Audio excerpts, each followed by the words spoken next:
Bonjour, je suis Marion Guizet, je suis coach certifié et partenaire de tous ceux qui veulent aller de l'avant en toute confiance.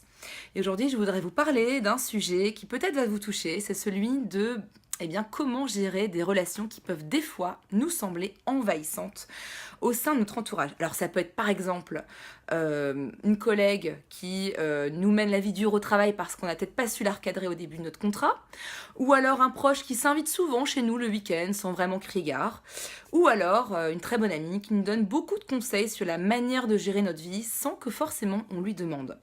Comment ça se fait qu'on ait justement accepté ce genre de comportement et surtout comment pouvoir rétablir nos interactions en toute bienveillance. Alors, 3 étapes pour vous. La première, c'est se dire mais quelles sont les raisons, quelles sont mes motivations d'accepter ce genre de relation dans ma vie. Ensuite, donc le deuxième point, c'est se dire mais comment faire respecter mes besoins. Et le troisième point, ça va être se recentrer sur ses besoins et puis surtout agir dessus. Alors le premier point est vraiment de se dire mais quelles sont mes motivations profondes, pourquoi j'arrive pas à dire non dans ce type de relation. Parce que c'est vrai, souvent ça peut même arriver de manière très insidieuse. Au début, on ne dit rien, on peut avoir des conseils d'un collègue sur la manière de gérer notre temps, la gestion des tâches, ce genre de choses. Et puis, au fur et à mesure, ça devient un petit peu lourd, entre guillemets. Et puis, on ne sait plus comment dire non, comment arrêter ce processus. Alors, se poser la question du pourquoi est très intéressant. Parce que justement, quand on se rend compte de notre raison, on peut se poser les bonnes questions par la suite et puis enchaîner sur les prochaines étapes. Alors, ça peut être par exemple, j'ai peur du conflit. Si je lui dis non, peut-être qu'elle va exploser en colère devant moi, ou peut-être que je vais me sentir rejetée, ou peut-être qu'on va moins me confier de tâches au travail. Donc ça, c'est des raisons entre guillemets louables. Mais après, la question que j'ai pour vous, c'est de dire, mais est-ce que ces raisons vous rendent vraiment pleinement vivant? Est-ce que vous sentez que ces raisons sont vraiment alignées avec vos valeurs profondes? Donc ça, c'est important de se poser ces questions-là justement pour réaligner ensuite en disant non, ça ne m'aide pas tant que ça, je me sens pas forcément bien, donc on va peut-être changer, je vais peut-être changer mon comportement avec ces personnes-là. Alors, faut pas oublier aussi qu'on est co-responsable. On se dit, des fois, elle devrait comprendre. Oui, non, en fait, si nous, on accepte son type de communication ou alors l'interaction qu'on a avec la personne, c'est qu'on accepte de le faire. On peut pas attendre à l'autre, justement, de tout comprendre. Alors, donc, deuxième point, c'est vraiment le respect de mes besoins. Donc, quand on a vu les raisons pour lesquelles on a accepté, des fois, entre guillemets, l'inacceptable, ça permet de reconsidérer quelque part, justement, toutes nos ressources en disant, mais voilà, ça me prend tellement de temps, de l'énergie, ma bonne humeur, ma confiance vis-à-vis de cette personne, qu'on se dit, mais est-ce que ça vaut vraiment le coup, de sacrifier tout ça au nom du il faut que je plaise à l'autre ou que je montre une forme d'image dans ma société ou dans ma compagnie ou dans mon entreprise pour ne pas savoir dire non. Alors, c'est ça, c'est qu'au fur et à mesure, moins on s'écoute là-dessus, ça peut créer du stress, de la frustration, du ressentiment.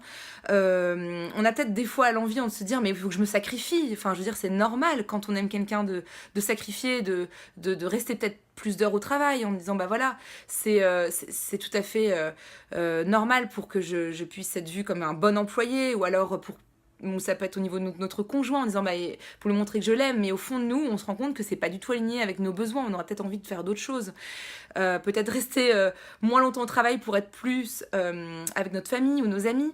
Donc quelque part l'idée de sacrifice, je dirais, c'est un peu une excuse, parce qu'au fond quelqu'un qui vous aime vraiment, une entreprise qui veut vraiment vous garder, n'a pas envie que vous vous sacrifiez. C'est qui aimerait que quelqu'un se sacrifie pour soi, en fait.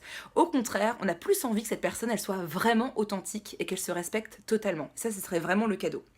Et la deuxième chose, par rapport à ce point-là, que je voudrais souligner pour vous, c'est qu'en fait, on a des fois l'impression que l'autre devrait être médium. En disant, mais il devrait me connaître. Ça fait, 10 ans qu'on se connaît. Venir tous les dimanches à la maison, alors que j'ai une énorme semaine de travail, il devrait savoir, en fait, que je ne peux pas gérer.